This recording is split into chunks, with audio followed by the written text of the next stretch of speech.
जय हिंद दोस्तों, आज है 26 अगस्त 2020। आज के अंतर्गत के काफ़ी इंपॉर्टेंट करंट अफेयर हम आपके लिए लेकर आए हैं। जैसे कि आपको मालूम है कि डेली हमारे द्वारा UPSC, SSC, railway, bank, etc जो भी गवर्नमेंट होते हैं उसके गवर्नमेंट एग्जाम होते हैं, उसके अंतर्गत काफ़ी इंपॉर्टेंट करंट अफेयरों की सीरीज़ हमेशा पूछने को दिखाई देता है।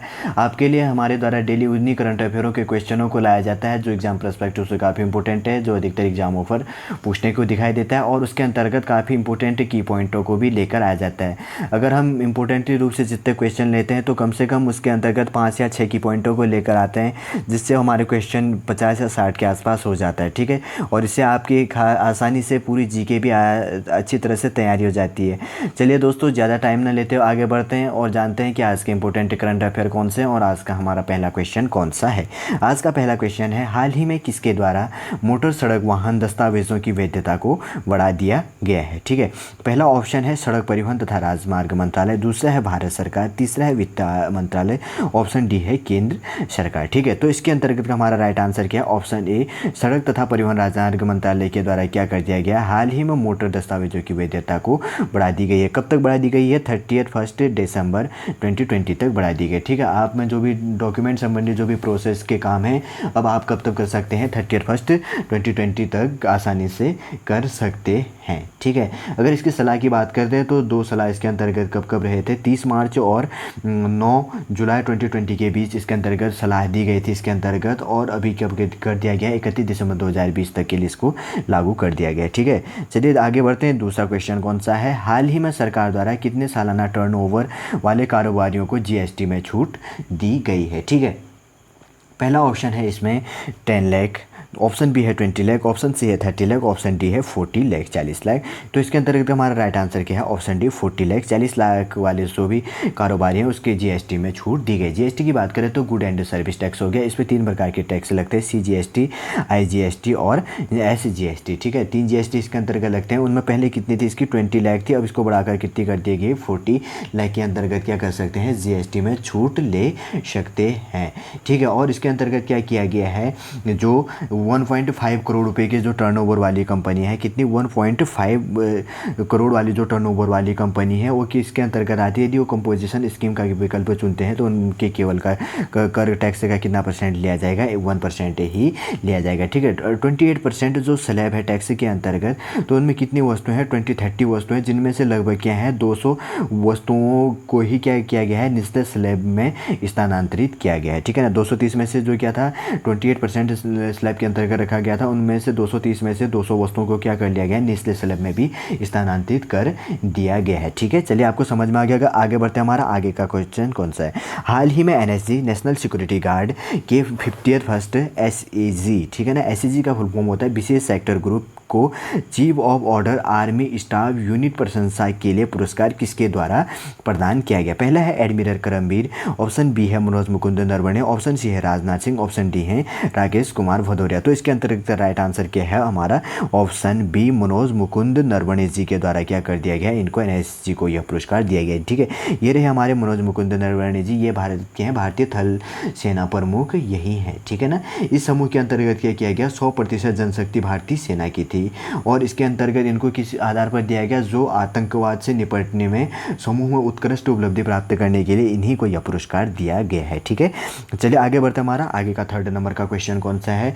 3rd नंबर के क्वेश्चन की बात करें तो हाल ही में भारत सरकार ने एलआईसी के शेयर की बिक्री के लिए तैयार करने में मदद करने के लिए सरकार ने Bharat Deloitte Touche Tohmatsu India limited व अन्य किसको नियुक्त किया गया? काफ़ी इंपॉर्टेंट क्वेश्चन है। भारतीय, पहला ऑप्शन है रिजर्व बैंक ऑफ इंडिया, दूसरा है SBI capital market limited, option C है Punjab national bank, option D है आईसीआईसीआई बैंक। तो इसके अंतर्गत का राइट आंसर क्या है? Option B, SBI capital market limited, और किसके द्वारा? Bharat Deloitte Touche Tohmatsu India limited और एसबीआई कैपिटल मार्केट लिमिटेड। ठीक है ना, एसबीआई कैपिटल मार्केट लिमिटेड की बात करें तो इसका हेडक्वार्टर कहाँ पर स्थित है? मुंबई पर स्थित है और यह कब बना था, 1886 पर बना था, ठीक है ना, 1886 पर बना था। और इसके अभी चीफ एग्जीक्यूटिव ऑफिसर जिसको CEO कहा जाता है वो कौन है, वर्षा जी, ठीक है ना, कौन है, वर्षा जी इसके हैं, ठीक है। चलिए आपको और बता देता हूँ इसके अंतर्गत आखिर है क्या। हाल ही में यह निर्णय लिया गया है कि जो LIC में 100% मार्केटिंग किसका है, टोटल भारत सरकार का ही के अधीन होता है, तो इसमें से कुछ शेयर इसको बेचने की बात कही गई है। इसके लिए ये आगे मीटिंग करेगा, तो जो एक प्रोसेस उसके अंतर्गत है कि क्या किस प्रकार किया जाएगा, इसमें सभी प्रोसेसों को देख कर ही किया जाएगा, ठीक है ना। इसीलिए इनके अंतर्गत जो काम करने वाले हैं और जिनको इसको नियुक्त किया गया है, तो जो क्या किया गया है, जिनको एक्सपीरियंस से है उन्हीं को इसके अंतर्गत नियुक्त किया गया है, ठीक है।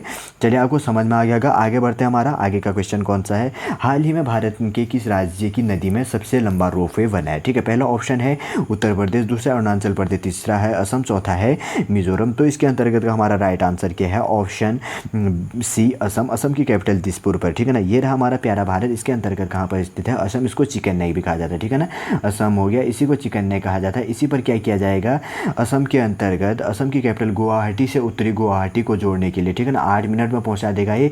एक कंटेनर जो डब्बा बना होगा जिसमें बैठकर हो जाएंगे, तो 30 इंसान एक के अंतर्गत बैठकर आराम से जा सकते हैं। अगर इसकी कॉस्ट की बात करें तो 56 करोड़ इसकी कॉस्ट के अंतर्गत बना है, ठीक है ना। और ये किस नदी पर बना है, क्या है वहाँ पर, ब्रह्मपुत्र नदी पर बना है। और यह भारत की सबसे बड़ी बन रही है, ठीक है ना। इस नदी पर बनने वाली सबसे लंबी रोपवे कहाँ पर रहेगा, तो कहाँ पर स्थित होगी, ये असम पर स्थित है, ठीक है। और कितना किलोमीटर लंबा है, 1.8 किलोमीटर लंबा है, ठीक है ना। चलिए आपको समझ में आ गया। और इसके अंतर्गत के की पॉइंटों को जान लेते हैं। आखिर असम की कैपिटल कहाँ पर स्थित है, दिसपुर हो गया। गठन कब हुआ था, 26 जनवरी 1950 ईस्वी में।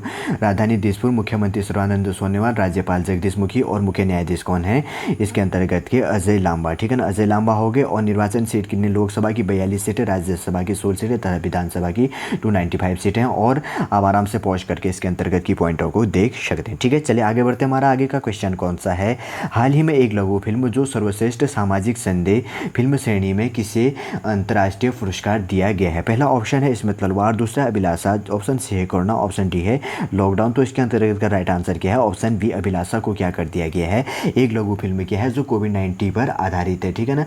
उसको किसके द्वारा किया गया था, जो Bengal lockdown online film festival के द्वारा क्या किया गया था, अंतर्राष्ट्रीय पुरस्कार मिला है, ठीक है। अगर आयोजन की बात करें तो आयोजक कौन थे, उनका नाम है शुभम पुरवा, ठीक है ना, क्या नाम है उनका, शुभम पुरवा की देखरेख में यह आयोजित किया गया। इसके अंतर्गत 135 फिल्में थी, लेकिन 20 देशों के अंतर्गत कितनी फिल्मों को ही लिया गया, 50 फिल्मों को इसके अंतर्गत लिया गया, ठीक है। चलिए आपको समझ में आ गया। आगे बढ़ते हमारा आगे का क्वेश्चन कौन सा है, हाल ही में 2020 के राष्ट्रीय खेल प्रोत्साहन पुरस्कार को किसके द्वारा जीता गया है, ठीक है। पहला ऑप्शन है भारतीय वायुसेना, दूसरा है भारतीय थल सेना, ऑप्शन सी है भारतीय जल सेना, ऑप्शन डी है पुणे आर्मी स्पोर्ट्स इंस्टीट्यूट। तो इसके अंतर्गत का राइट आंसर क्या है, option D Pune army sports institute के द्वारा क्या किया गया, 2020 राष्ट्रीय खेल प्रोत्साहन पुरस्कार के लिए इनके द्वारा जीता गया। इसके अंतर्गत क्या होता है कि अब हम की पॉइंटों को भी जान लेते हैं।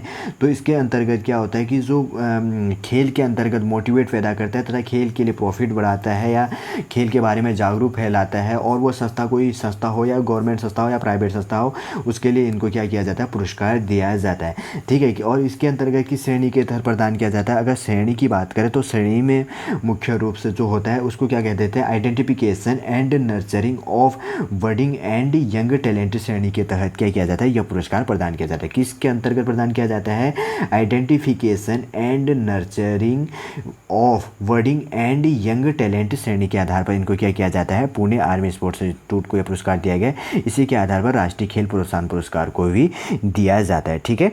चलिए आगे बढ़ते हैं। हमारा आगे का क्वेश्चन, हाल ही में किस देश में army 2020 international military and technical forum में इंडिया पवेलियंस का उद्घाटन किया गया है, ठीक है। पहला ऑप्शन है इसके अंतर्गत, ऑप्शन ए है अमेरिका, ऑप्शन बी है चाइना, ऑप्शन सी है रूस और ऑप्शन डी है इसके अंतर्गत ब्रिटेन। तो इसके अंतर्गत राइट आंसर क्या है हमारा, ऑप्शन सी रूस के द्वारा क्या किया गया है, जो army 2020 international military and technical forum में इंडिया पवेलियन का उद्घाटन इनके द्वारा किया गया है, ठीक है। अगर भारत की बात करें तो भारत के सचिव तथा रक्षा उत्पादक कौन है, राजकुमार जी हैं, उनके द्वारा क्या किया गया है, इंडियन पवेलियन का उद्घाटन भारत की तरफ से उनके द्वारा किया गया गया है, ठीक है। और इसमें क्या किया जाएगा, जो भारत रूस ब्रह्मोस संयुक्त क्या था उद्यम पवेलियन सहित अन्य पवेलियनों का भी दौरा किया जाएगा। ये कब से कब आयोजित किया जाता है, 2030 से लेकर कब किया जाएगा, 29 अगस्त तक इसको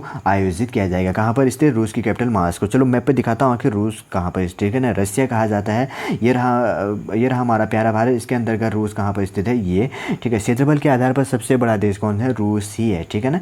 रूस की कैपिटल कहाँ पर स्थित होगी, मॉस्को। और जनसंख्या के आधार की बात करें तो सबसे बड़ा देश कौन सा हो गया, चाइना हो गया, ठीक है।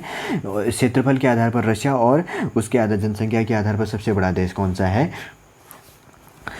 जनसंख्या के आधार पर चाइना है, ठीक है। चलिए आपको समझ में आ गया। आगे बढ़ते हैं, हमारा आगे का क्वेश्चन कौन सा है। आगे का क्वेश्चन है, हाल ही में किस राज्य में मछली पालन तकनीकी जैव ईंधन प्रौद्योगिकी के माध्यम से गहन जलीय कृषि को बढ़ावा देने के लिए एक नई योजना शुरू की गई है, ठीक है। पहला ऑप्शन है बिहार, दूसरा है उड़ीसा, तीसरा है हिमाचल प्रदेश, ऑप्शन डी है नागालैंड। तो इसके अंतर्गत का राइट आंसर क्या है, ऑप्शन बी उड़ीसा के द्वारा क्या कर दिया गया है, इसके अंतर्गत मछली पालन तकनीकी में जैव ईंधन प्रौद्योगिकी के माध्यम से गहन जलीय कृषि को बढ़ावा देने के लिए एक नई योजना को शुरू कर दिया गया है, ठीक है। चलिए जानते हैं और इसके अंतर्गत आखिर उड़ीसा कहाँ पर स्थित है। ये रहा हमारा प्यारा भारत, ये हो गया उड़ीसा। उड़ीसा की कैपिटल कहाँ पर स्थित है, भुवनेश्वर। इसके अंतर्गत के की पॉइंट हम जान लेते हैं। इसके अंतर्गत के की पॉइंट हैं, उड़ीसा के गठन की बात करें तो कब हुआ था, 1 अप्रैल 1936 में हुआ था। और भुवनेश्वर इसकी कैपिटल होगी। नवीन पटनायक मुख्यमंत्री जी होगी और राज्यपाल कौन है, गणेशी लाल। और मुख्य न्यायाधीश यहाँ के कौन है, संजू पांडा, ठीक है ना। उड़ीसा की ये हो गए। और जिले कितने, 30 हो गए। राज्यसभा की 10 सीटें तथा लोकसभा की कितनी सीटें हैं, 21 सीटें और तथा विधानसभा की कितनी है, 147 इसके अंतर्गत सीटें, ठीक है। राज्य चिन्ह हो गए, लोक नृत्य, राष्ट्रीय उद्यान, अभ्यारण्य हो गए, टाइगर रिजर्व और प्रसिद्ध बांध, जनजाति और अधिकारी भाषा उड़िया होगी। ये की पॉइंट को आराम से पॉज करिए या स्क्रीनशॉट लेकर आप इसको आसानी से पढ़ सकते हैं। चलिए दोस्तों आगे बढ़ते हैं। हमारा आगे का क्वेश्चन कौन सा है, हाल ही में भारत में की गई सर्वेक्षण में से 10 में से कितनी कंपनियों को 2020 में वेतन बढ़ा है, ठीक है ना। तो एक सर्वेक्षण किया गया जिनमें से मालूम किया गया कि 10 में से कितनी कंपनियों ने अपने वेतन को बढ़ाया है, अपने वर्करों के वेतन को बढ़ाया। पहला ऑप्शन है ए 4, ऑप्शन बी है 5, ऑप्शन सी है 8, ऑप्शन डी है 10। तो इसके अंतर्गत का राइट आंसर क्या है, ऑप्शन ए 10 में से केवल 4 कंपनियों ने क्या किया है, अपने वेतन को बढ़ाया है, ठीक है ना। 2020 के अंतर्गत की बात करें तो इसके अंतर्गत लगभग 3.6% की ही वृद्धि हुई है। और इससे पहले कितना हुआ था, 19 की बात करें 2019 के अंतर्गत कितने परसेंट की इसके अंतर्गत वृद्धि हुई थी, लगभग 8.6% की इसके अंतर्गत पे वृद्धि दिखी थी, कितना 8.6% की। लेकिन आज के टाइम पे कितना हो गया, इसका आधा हो गया है, ठीक है ना। किसके कारण, कोविड-19 के कारण, ठीक है ना।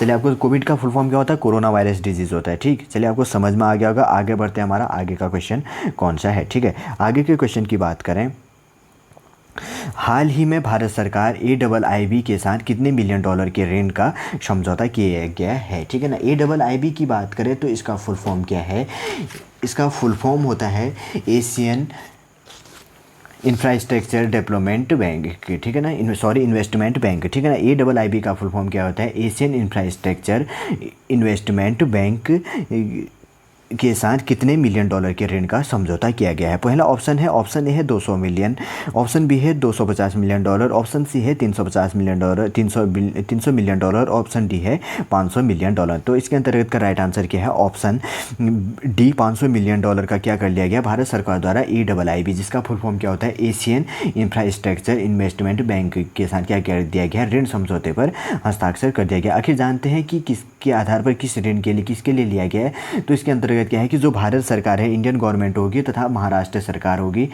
और क्या होगी, मुंबई रेलवे विकास निगम के लिए क्या कर दिया गया है, AIIB से 500 मिलियन डॉलर का ऋण लिया गया है, ठीक है ना। इसके अंतर्गत और जान लेते हैं कि अगर मुंबई में क्या है, उपनगरीय रेलवे प्रणाली की नेटवर्क क्षमता, सेवा की गुणवत्ता और सुरक्षा में सुधार करने के लिए क्या लिया गया है, मुंबई और शहरी परियोजना ने, ठीक है ना, वित्तीय जो परियोजना है वो कौन से नंबर की है, 3rd नंबर की है, उस पर इनके द्वारा हस्ताक्षर किया गया है, जिसके अंतर्गत क्या किया जाएगा, 500 मिलियन डॉलर का ऋण AIIB के द्वारा प्रदान किया जाएगा, ठीक है। चलिए आपको समझ में आ गया। आगे बढ़ते हैं, हमारा आगे का क्वेश्चन कौन सा है, ठीक है। आगे के क्वेश्चन की बात करें तो आगे का क्वेश्चन है हमारा, हाल ही में किसके द्वारा सरकार की प्रतिभूतियों की OMO ओपन मार्केट ऑपरेशन की घोषणा की। OMO का फुल फॉर्म होता है ओपन मार्केट ओपन की ऑपरेशन की घोषणा किसके द्वारा की। किसके द्वारा क्या करें, हाल ही में किसके द्वारा सरकार की प्रतिभूतियों की, ठीक है, जो सरकार गवर्नमेंट जो भी प्रॉपर्टी है उसको क्या कर दिया जाएगा, ओपन मार्केट ऑपरेशन की घोषणा की गई है। ठीक है, पहला ऑप्शन है,